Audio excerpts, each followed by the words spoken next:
আসসালামু আলাইকুম। আলটিমেটলি আমরা এখন আছি আমাদের যেই পশ্চিম দোলাইপাড়ের যে সার্কেল অফিস, তেজগাঁও সার্কেল অফিসে। এবং এখানে কিন্তু আপনার এইটা ছিল হচ্ছে গিয়ে আপনার মেট্রোপলিটনের কৃষি অফিসারের কার্যালয়। এবং তারপরে হচ্ছে গিয়ে আপনার এখানে এই পাশে ছিল আপনার পশু সম্পদ মানে পশু আহ, বিভাগ ছিল আর কি এই জায়গাটাতে। আর এইটাতে হচ্ছে আপনার অনেক আগে ছিল আমাদের আপনার মূলত হচ্ছে গিয়ে এখানে আমরা খেলতাম ছোটকালে, আমরা যখন ছোট ছিলাম তখন এখানে হল রুম ছিল একটা, বিভিন্ন অনুষ্ঠান হইতো আর কি, বিয়ে শাদী বা ওনাদের কনফারেন্স এগুলো এখানে হইতো। এবং আর্মিরা বা বিভিন্ন সরকারি কর্মকর্তা ওনারা আসলে এখানে হচ্ছে গিয়ে আপনার ওনারা এসে থাকতেন আর কি এই জায়গাটাতে। আর ওই পাশে হচ্ছে জনস্বাস্থ্য প্রকৌশল দিত এখনো। তেজগাঁও সার্কেলের অফিসারের তিনি এখনো এখানে বসেন, তেজগাঁও সার্কেল অফিসার পিছনে কিন্তু আপনার ওই পাশে কিন্তু হচ্ছে আপনার নির্বাচন কমিশন অফিস এবং ঢাকা 4 এবং ঢাকা 5-এর মূল অফিসটা কিন্তু হচ্ছে কি আপনার এই যে এটা। এখন এখানে যে সিচুয়েশনটা আমি বলতে চাচ্ছিলাম যে ওই পাশে হচ্ছে আপনার একটা ভূমি অফিস, যে ভূমি সহকারী কর্মকর্তার কার্যালয়। এবং এটা হচ্ছে কি আপনার ড্যামরা মাতুয়াইল শনির একটা মানে ওই পাশটার মূলত ওই পাশে হচ্ছে কি আপনার মানুষের খাজনা আদায় মূল একটা জায়গা এবং নামজারি খাজনা আদায়ের মূল একটা জায়গা হচ্ছে। এত বড় একটা বৃহৎ জনগোষ্ঠী কিন্তু আপনার এখানে আসে আর কি আপনার ভূমির কার্যক্রম পরিচালনা করতে। আমার নিজেরই ভয় লাগতেছে এখন, ভাবেন মানে, কারণ আমি জানি না এই জায়গায় একটা ভাঙ্গা মেন হল আছে আমার জানা মতে। আর এখানে তো আমরা খেলতাম, ছোটকালে আমরা খেলতাম, এখনো ফুটবল খেলি হঠাৎ হঠাৎ আমরা। তো এখন আর এখানে কিন্তু একটা বড় একটা মসজিদ আছে, ওই যে মসজিদটা দেখা যাচ্ছে আমাদের, হ্যাঁ। তো এখানে কিন্তু প্রচুর আপনার একটা মুসল্লিরা এখান থেকে মুভ করতেন, এই যে এই জায়গা থেকে মুভ করতেন আর কি। তারা কিন্তু এখন আর ওই ঘুরে ওদিক দিয়ে ঘুরে আর ওই মসজিদে যায় না, খুবই স্বাভাবিক না, এত দূরে কে ঘুরে যাবে। তারা দেখা যায় আমাদের আমাদের 1 নম্বর মসজিদে চলে যায়, স্কুলের সামনের মসজিদে চলে যায়, বা ওই পারে চলে যায়, বা আমাদের আবেদ আলী মসজিদে চলে যায়। কিন্তু এত দূর ঘুরে কিন্তু এই এই মুসল্লিগুলো এখান দিয়ে সুন্দর করে যেত এই মসজিদটা। একটা রমরমা একটা ব্যবস্থা ছিল, একটা চমৎকার আনাগোনা ছিল মানুষগুলো।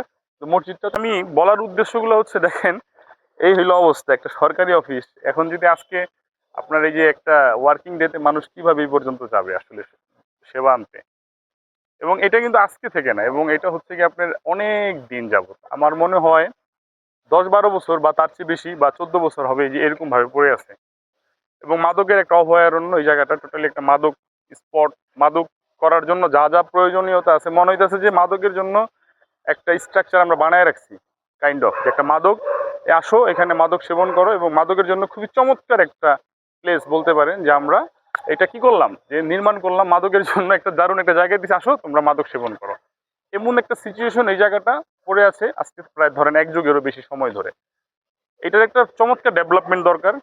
এবং এখানে যে বিভিন্ন মন্ত্রণালয়গুলো জড়িত আছে, বিশেষ করে এলজিআইডি মন্ত্রণালয়, আপনার ডিসি অফিস এবং স্থানীয় এমপি, আবার স্থানীয় জনগণ, সবার সামগ্রিক আঙ্গিকে এই জায়গাটাকে একটা আপনার হচ্ছে কি একটা টোটাল জায়গাটাকে আপনার আমরা কমিউনিটি সেন্টার হইতে পারে, এখানে আপনার সরকারি যে অফিসগুলা তারা আরো তাদের মতো সুন্দর করে সাজাতে পারে। দিন শেষে মেইন কথা হচ্ছে এই জায়গার ডেভেলপমেন্ট দরকার। এবং এখান দিয়ে কিন্তু একটা রাস্তা ছিল আমাদের, এই রাস্তাটা যখন ছিল তখন কিন্তু এই জায়গাটা ভালোই ছিল, হয়তো বা এই রাস্তাটা উঁচাও হইতো এখন। মানে যদি এই রাস্তাটা ওপেন থাকতো তাহলে হয়তো বা এই রাস্তাটা উঁচা হইতো, বাকিগুলো হইতো তাহলে এইটাও একটা টেন্ডার হইতো, একটা কিছু হইতো। এটা ধরেন উঁচা হইলে কিন্তু বা এদিক দিয়ে আমরা চলাচল করতে পারতাম। আলটিমেটলি এগুলো বন্ধ করার কারণে আমি বলতে চাচ্ছি এই জায়গাগুলোর বদ্ধ করার মাধ্যমে যে বলা হয়েছে যেটা একটা শৃঙ্খলা হবে, একটা আপনার ভালো, আলটিমেটলি উল্টো হয়েছে। যখন এটা আপনি চুপ হয়ে গেছে, জায়গাটা বদ্ধ হয়ে গেছে, তখন এখানে আরো ত্রাস, অন্যায় এগুলো আরো বেড়ে গেছে। তার প্রমাণ আমরা এই যে রাস্তাটাও কিন্তু উঁচা হয়নি, আর আশেপাশে সমস্ত রাস্তা কিন্তু উঁচা হয়েছে, এটা বন্ধ, এখানে আর কেউ খেয়াল করে না, এটা বাতিল খাতায় চলে গেছে এবং টোটাল জায়গাটা একটা বাতিলতার ভিতরে পড়ে গেছে। এখন আমার ব্যক্তিগতভাবে আমরা চাই এই রাস্তাটা ওপেন হয়ে যাক, পুকুর পাড়ের সাইডটাতে হচ্ছে আপনার ওয়াকিং ওয়ে করা হোক, এবং এই টোটাল স্থাপনাগুলোর ভিতরে একটা হচ্ছে কি আপনার একটা প্ল্যানিং হোক, একটা ডিজাইন হোক, যার মাধ্যমে টোটাল জায়গাটা যাতে একটা চমৎকার পরিবেশে আসতে পারে, এলাকার মানুষ কিছু সুবিধা পাইতে পারে। আশেপাশে খুব ভালো ভালো মানুষ আছে তাদের প্রতি এবং আশেপাশে সবার প্রতি অনুরোধ জানাই, এটা সবাই মিলে একটা চমৎকার ডেভেলপমেন্ট করাটা খুবই ইম্পর্টেন্ট। এবং এই ডিজাইন প্ল্যানিং এর বিষয়ে সহযোগিতার চেষ্টা, মন্ত্রণালয়ে নক দেওয়া, এগুলা কিন্তু চলমান আছে। এবং এই ভিডিওটা আমি বিভিন্ন জায়গায় যাদের যে যে জায়গাগুলোতে আপনার যাওয়া দরকার সেখানে আমি পাঠিয়ে দিব। এবং সেখানে নক করা, প্রেশার করা, কথা বলা, বুঝানো, হ্যাঁ, জনগণের সম্পৃক্ততা, এই জায়গাগুলো নিয়ে আমি চেষ্টা করে যাচ্ছি।